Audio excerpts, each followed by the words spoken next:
আমি এখন এই মুহূর্তে দমদম জংশন স্টেশনে আছি। আর আমার পেছনে যে মেশিনটা দেখতে পাচ্ছ এটা হচ্ছে টিকিট কাটার মেশিন। ব্যাপারটা কি হয়, অনেক সময় যে লাইন দিয়ে টিকিট কাটতে হয় সেক্ষেত্রে কিন্তু মানুষ অনেক সময় ট্রেন মিস করে, একটা তাড়াহুড়া থাকে, সেক্ষেত্রে কিন্তু এই মেশিনটা তখন তাদের জন্য খুব উপকারী হয়। কিন্তু অনেকেই এই মেশিন দিয়ে টিকিট কাটতে পারে না। আর আজকে আমি এই ভিডিওর মাধ্যমে তোমাদের দেখাবো যে তোমরা কিভাবে এই মেশিনটা দিয়ে টিকিট কাটবে। এই দেখো, তোমাদের দেখাই, দেখো এখানে অনেক কিছুই লেখা রয়েছে, কিন্তু তোমাদের যেটা করতে হবে সেটা হচ্ছে তোমরা ফাস্ট বুকিংও করতে পারো, ম্যাপের সাহায্য করতে পারো। তবে আমি তোমাদের বলবো অল আদার যে স্টেশন আছে এটার উপর ক্লিক করবে। ক্লিক করার পর তুমি এই দমদম থেকে কোথায় যাবে, ধরো আমি সাপোজ এই দমদম থেকে তোমার বেলঘুরিয়ায় যাব, BELG লেখা মাত্রই কিন্তু তোমার চলে এসছে বেলঘুরিয়া।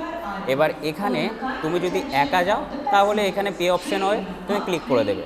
এবার যদি তোমার মনে হয় যে না তুমি একা যাবে না বা তুমি রিটার্ন আসবে বা আরও কেউ তোমার সাথে যাবে, সেক্ষেত্রে চেঞ্জ জার্নি যে ডিটেলসটা আছে এটার উপর ক্লিক করবে। এই দেখো, ক্লিক করার পরে কিন্তু এরকম তোমার স্ক্রিনের ওপর শো করবে।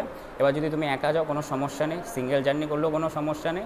এবার যদি মনে হয় যে না তোমার সাথে আরও কেউ যাবে, ধরো দুজন যাবে, দুইয়ের ওপর ক্লিক করবে, রিটার্ন করলে রিটার্নের ওপর ক্লিক করবে। আর যদি সাথে কোনো বাচ্চা থাকে তো এখানে একটা বা দুটো করতে পারে। বাদবাকি আমি যেহেতু এখন একা যাব তো সেক্ষেত্রে এখানে এক থাকবে। আর আমি সিঙ্গেল জার্নি করবো, রিটার্ন করবো না, আমার সাথে কোনো বাচ্চা যাবে না, তো আমি এখানে 0 করি। তাছাড়াও কিন্তু তোমরা এই মেশিনের মাধ্যমে অর্ডিনারি, মেল, এক্সপ্রেস, এমনকি সুপারফাস্ট ট্রেনেরও টিকিট কাটতে পারবে। তো এগুলো শো করার পর এবার তোমরা কী করবে, এই দেখো পে বলে একটা অপশান আছে, এটার উপর ক্লিক করবে। ক্লিক করার পর কিউআর কোডের মাধ্যমে তোমরা পেমেন্ট করবে। এই যে ইউপিআই কিউআর কোড, এই দেখো ক্লিক করলাম।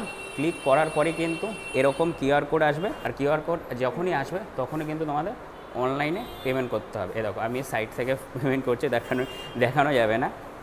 খুব সোজা প্রসেস, অনেকেই হয়তো জানে না, তবে আমার মনে হলো আজকে ভিডিওর মাধ্যমে তোমাদের দেখিয়ে দিই। একটু ওয়েট করবো, ওয়েট করার পরেই দেখো এখান থেকে নিচে টিকিটটা এখনই পড়বে। এই দেখো ফাইনালি পড়ে গেল। দেখো 5 টাকা ভাড়া নিল। তো তোমাদের দেখালাম যে কীভাবে তোমরা এই মেশিন দিয়ে টিকিট কাটবে। ছোট্ট একটা ভিডিও তোমাদের শেয়ার করলাম। ভিডিওটা কেমন লাগলো আমাকে তোমরা অবশ্যই কমেন্ট করে জানাবে।